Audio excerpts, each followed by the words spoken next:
तो नाउ हम देख चुके हैं डिस्प्लेसमेंट करंट।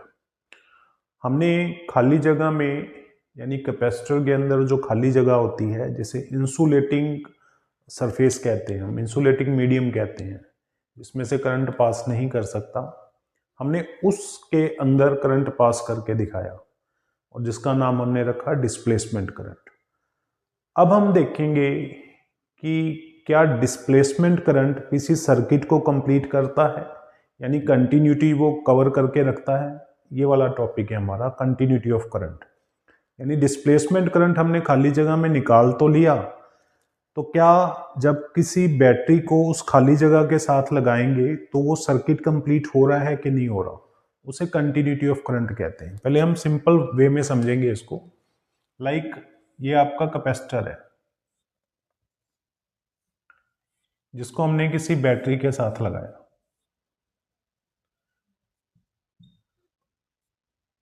ये खाली जगह है कैपेसिटर के अंदर वाली। ये हमने कहा था कि ये कंडक्शन करंट है जो वायर के अंदर फ्लो कर रहा है ऐसे, जिसकी वैल्यू है आई। और इसके अंदर मैंने अभी आपको प्रीवियस टॉपिक के अंदर डिस्प्लेसमेंट करंट फाइंड आउट करके दिखाया था। अब मैं ये जानना चाह रहा हूं कि क्या ये जो पूरा सर्किट बना है वो कंटिन्यूस है, क्या जो करंट हमारा यहाँ पे है वही यहीं पे वापस आ रहा है, और बीच में भी क्या वही करंट है। क्योंकि कोई भी लॉ जो है वो तभी वैलिड होता है इलेक्ट्रॉनिक सर्किट के अंदर अगर उसका ये वाला जो करंट है वो कंटिन्यूस हो। इसे कहते हैं कंटिन्यूटी ऑफ करंट। मतलब हर जगह पे किसी भी पॉइंट पे ले लो, चाहे यहाँ चाहे यहाँ चाहे यहाँ चाहे इसके अंदर चाहे यहाँ, हर जगह पे करंट की वैल्यू सेम होनी चाहिए। तो हम चेक करने जा रहे हैं कि इस पूरे सर्किट में यहाँ बीच में ये इंसुलेटिंग मटेरियल था, ये वाला कोई मटेरियल नहीं था, यानी कोई वायर नहीं थी जिसके अंदर डिस्प्लेसमेंट करंट आया। क्या डिस्प्लेसमेंट करंट का जो फिजिकली सिग्निफिकेंस है क्या वो कंडक्शन करंट से मैच कर रहा है? This is our topic. So according to Maxwell Ampere law, जो अभी मैक्सवेल एम्पियर लॉ बना है वो क्या बना कि किसी क्लोज पाथ में line integral of magnetic field is equal to mu naught I plus I D. So यहां पे पहले सर्कल लो C1, फिर इसके अंदर सर्कल लेंगे C2। तो यहां पे जो C1 सर्कल है पहले हम वहां पे लगा रहे हैं Ampere Maxwell, according to Maxwell Ampere law. तो हम कहेंगे at C1 current is 0, ID current is 0।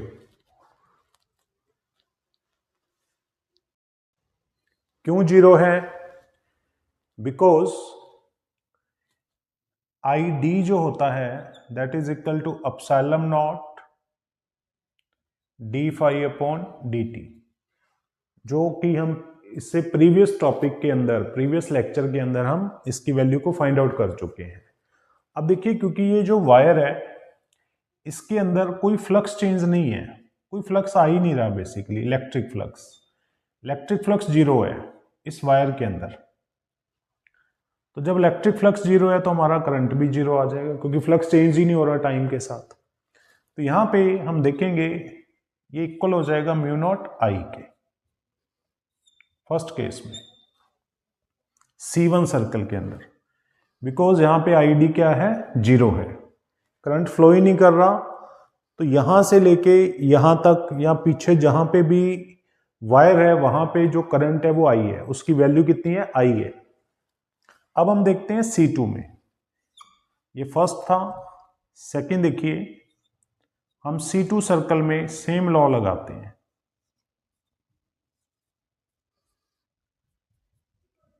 लेकिन यहां पे क्या है इसके अंदर?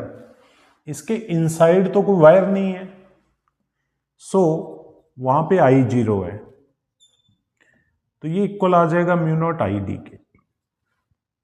अब बात यहां आती है, जो समझने वाली बात है कि C1 सर्कल के अकॉर्डिंग जो line integral of magnetic field है वो है म्यू नॉट आई, और कैपेसिटर के अंदर जो है वो म्यू नॉट आई डी है। तो कंटिन्यूटी का मतलब क्या है कि क्या ये वाला आई और ये आई डी दोनों सेम है? अगर दोनों सेम है तो ये कंटिन्यूअस है, फिर हमारा ये सर्किट जो है वो कंप्लीट है।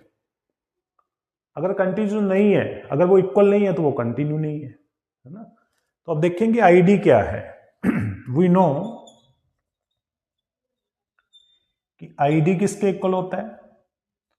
Epsilon naught d phi upon d t, ये इलेक्ट्रिक फ्लक्स है। और हमें पता है कि जो फ्लक्स होता है वो होता है E इंटू ए, क्योंकि हम चैप्टर 1 में पढ़ चुके हैं। इलेक्ट्रिक फ्लक्स की बात कर रहा हूं क्योंकि इसके अंदर इलेक्ट्रिक फील्ड आएगी, ये हम ऑलरेडी डिस्कस कर चुके हैं।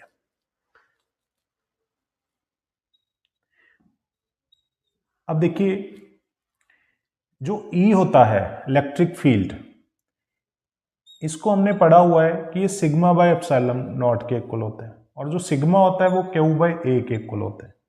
चैप्टर 1 में हम पढ़ चुके हैं ये। तो जब हम यहाँ पे वैल्यू पुट करेंगे तो आएगा Q upon A epsilon naught into A से ए कैंसल आउट, इस एप्सिलॉन नॉट से ये कैंसल आउट, तो यहाँ पे बचा D Q by D T. अब ये जो करंट है, इस कैपेसिटर की प्लेट पे चार्ज धीरे धीरे धीरे इंक्रीज कर रहा है टाइम के साथ। तो D Q by D T, क्योंकि ये वाला करंट लेके आ रहा है, यही चार्ज यहां से धीरे धीरे जा रहा है टाइम के साथ, तो D Q by D T किसके इक्वल हो गया? आई के। यानी कि पीछे चलो, ये हम किसके लिए प्रूव कर रहे थे? आई डी के लिए। तो ये आई डी किसके इक्वल हो गया? आई के इक्वल हो गया, हेंस प्रूव। अब ये बात प्रूव होगी हमारी कि ये वाला जो करंट है, जिसे हम कंडक्शन करंट कहते हैं, वो सेम इफेक्ट दे रहा है, डिस्प्लेसमेंट करंट भी सेम इफेक्ट दे रहा है। तो हेंस आई डी जो है वो आई के इक्वल है। This is the continuity of current. यानी कि किसी सर्किट में अगर हम डिस्प्लेसमेंट करंट को यूज करते हैं तो उसे कंटिन्यूस माना जाएगा। ऐसा नहीं है कि वो डिसकंटिन्यू हो गया, वो सेम चीज है। यानी conduction current and displacement current का जो फिजिकल सिग्निफिकेंस है वो सेम है। जो कंडक्शन करंट करेगा वही डिस्प्लेसमेंट करंट करेगा, जो डिस्प्लेसमेंट करेगा वही कंडक्शन करंट करेगा। हम इस चीज में एक और चीज भी देख सकते हैं, पहले आप इसको देखो।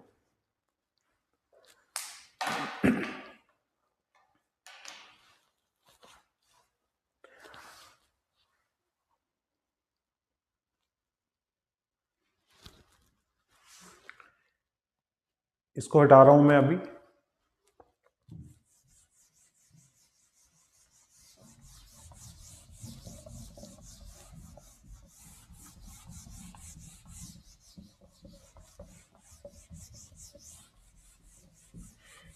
अब ये बात तो प्रूव होगी कि दोनों के इफेक्ट सेम है। हम एक चीज और से भी डिनोट कर सकते हैं, लाइक ये आपका कैपेसिटर है जो भी मैंने दिखाया था आपको।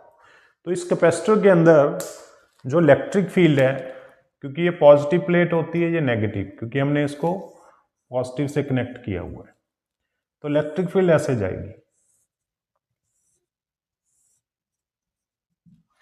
और जो मैग्नेटिक फील्ड होगी, मान लो एस पॉइंट पे, वो होगी परपेंडिकुलर, ऐसे आपकी तरफ आएगी।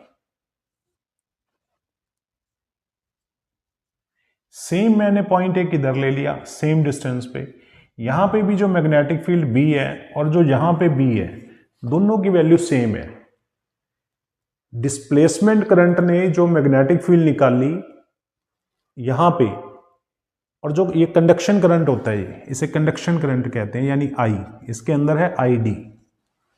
आई डी ने जो वैल्यू निकाली और इस आई ने जो यहां पे निकाली, बोथ आर सेम।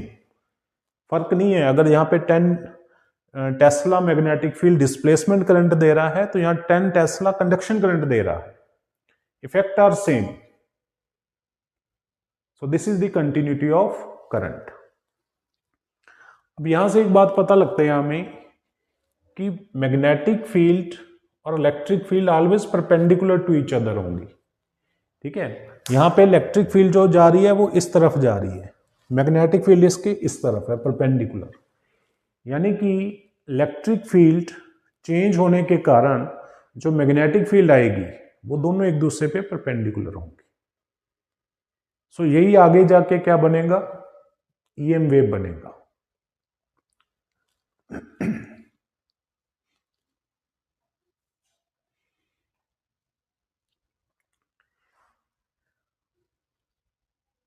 टॉपिक देखिए ये वाला तब तक।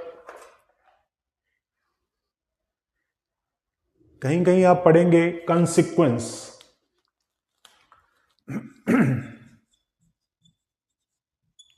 Consequence of displacement current.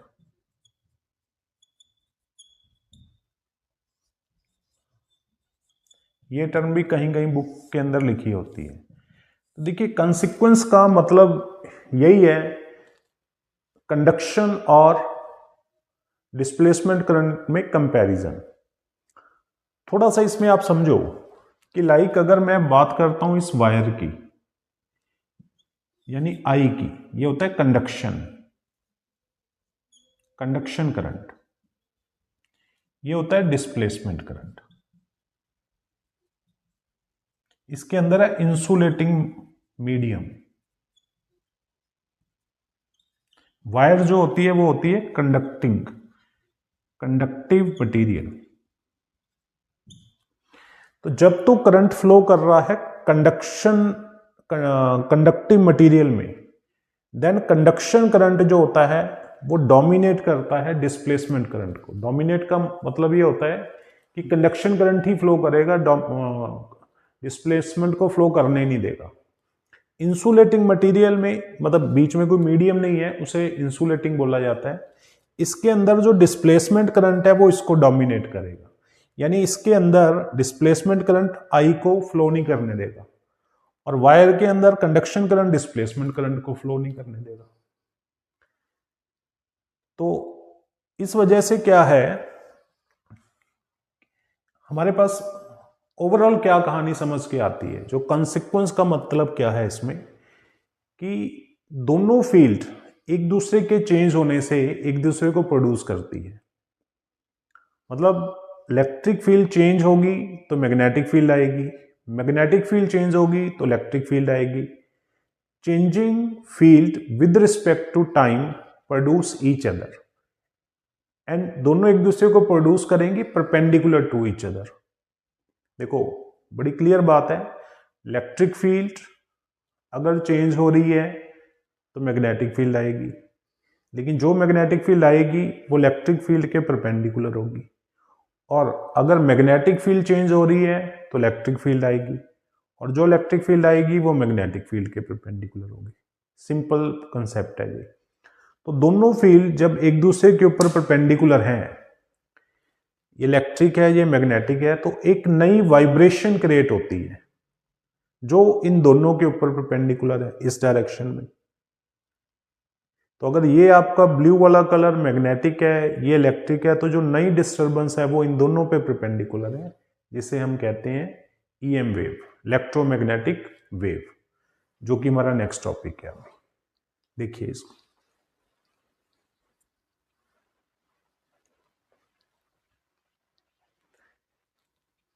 EM wave से पहले मैं आपको मैक्सवेल की 5 इक्वेशन भी अभी बता रहा हूं।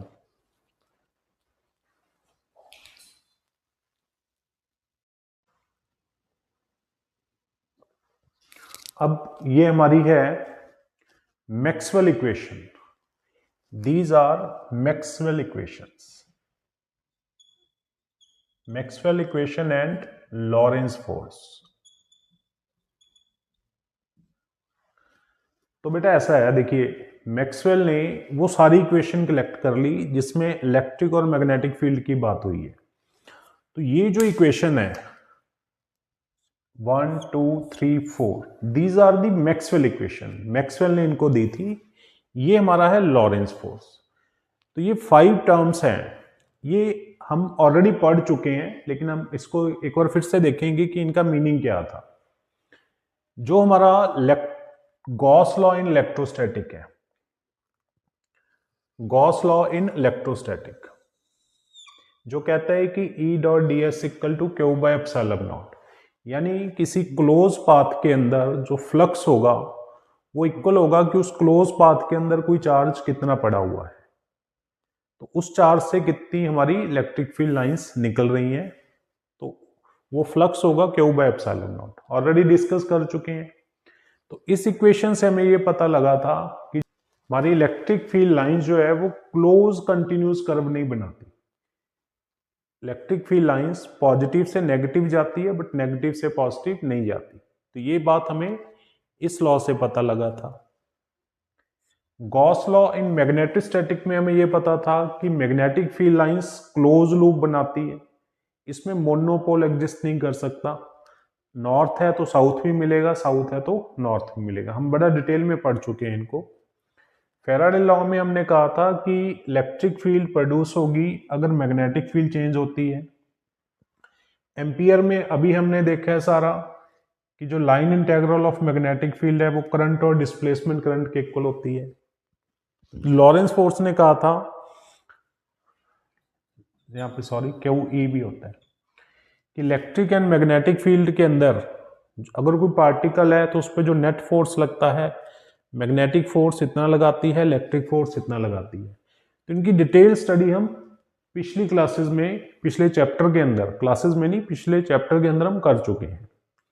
तो मैक्सवेल हमें क्या बताना चाह रहा है इन इक्वेशन को लेके, क्योंकि मैक्सवेल की सारी थ्योरी जो है वो इलेक्ट्रिक और मैग्नेटिक फील्ड के ऊपर है कि इलेक्ट्रिक फील्ड चेंज होगी तो मैग्नेटिक फील्ड आएगी, मैग्नेटिक फील्ड चेंज होगी तो इलेक्ट्रिक फील्ड आएगी। तो ये जो सारे कंसेप्ट उसने लिए वो इन इक्वेशन से लिए। तो इन इक्वेशंस को लेके देखो, सारी इक्वेशन में इलेक्ट्रिक फील्ड और मैग्नेटिक फील्ड की ही बात हो रही है। इन इक्वेशंस के ऊपर और रिसर्च करके मैक्सवेल ने इलेक्ट्रोमैग्नेटिक वेव को प्रेडिक्ट किया था, इलेक्ट्रोमैग्नेटिक वेव की डिस्कवरी की थी। तो जो मैक्सवेल ने इनको देख के पॉइंट दिए थे, फर्स्ट पॉइंट ये दिया था कि जो ईएम वेव है ये कब प्रोड्यूस होगी, अगर कोई चार्ज पार्टिकल एक्सेलरेट करेगा, ऑसिलेट करेगा। अगर कोई चार्ज पार्टिकल है आपका, सपोज ये चार्ज पार्टिकल है, ये ऑसिलेट कर रहा है ऐसे, तो ऑसिलेट करने से ईएम वेव प्रोड्यूस होगी। उस ईएम वेव की जो स्पीड होगी वो होगी 3 × 10⁸ और वो फ्री स्पेस में चल सकती है और वो ट्रांसफर नेचर की होती है। ये चार बातें मैक्सवेल ने ईएम वेव के ऊपर कही थी, जो ईएम वेव उसने प्रेडिक्ट की थी इन इक्वेशन को के ऊपर रिसर्च करके। तो क्या बात कही उसने पहली, कि इलेक्ट्रिक और मैग्नेटिक फील्ड के चेंजिंग इफेक्ट से ईएम वेव प्रोड्यूस होती है। उसकी स्पीड कितनी है, 3 × 10⁸ है और वो फ्री स्पेस में चल सकती है, कोई मीडियम की जरूरत नहीं है। चौथी बात कि वो ट्रांसफर नेचर होती है। अब क्लास 11th में चलते हैं, हमने वहां पे पढ़ा था there are 2 type of wave, transverse and longitudinal. तो ट्रांसफर वेव वो होती है जब वो चलती है ऐसे करके मीडियम में, तो मीडियम के पार्टिकल परपेंडिकुलरली वाइब्रेट करते हैं। क्या पढ़ा हुआ है हमने कि अगर कोई वेव ऐसे चलेगी तो मीडियम के पार्टिकल उस पर परपेंडिकुलर वाइब्रेट करती है, जिसे हम कहते हैं ट्रांसफर नेचर। जब ईएम वेव भी चलेगी तब इसमें इलेक्ट्रिक और मैग्नेटिक दोनों कंपोनेंट परपेंडिकुलर रहेंगे हमेशा। जैसे हम इसी को ईएम वेव मान लेते हैं कि सपोज ये ईएम वेव है, तो इसका इलेक्ट्रिक कंपोनेंट रहेगा ऊपर की तरफ, नीचे की तरफ, ऊपर की तरफ, नीचे की तरफ, और मैग्नेटिक कंपोनेंट भी इसके ऊपर परपेंडिकुलर रहेगा ऐसे, जैसे आपकी तरफ, है ना। तो इसीलिए इसे ट्रांसफर नेचर कहते हैं। जब वो चलेगी electric field as well as magnetic field दोनों कंपोनेंट उसके ऊपर परपेंडिकुलर रहेंगे, इसीलिए इसे ट्रांसफर नेचर कहते हैं। सो this is all about Maxwell equation, जिसने ईएम वेव के बारे प्रिडिक्ट किया था। अब अगले टॉपिक में हम डिटेल में पढ़ेंगे इलेक्ट्रोमैग्नेटिक वेव।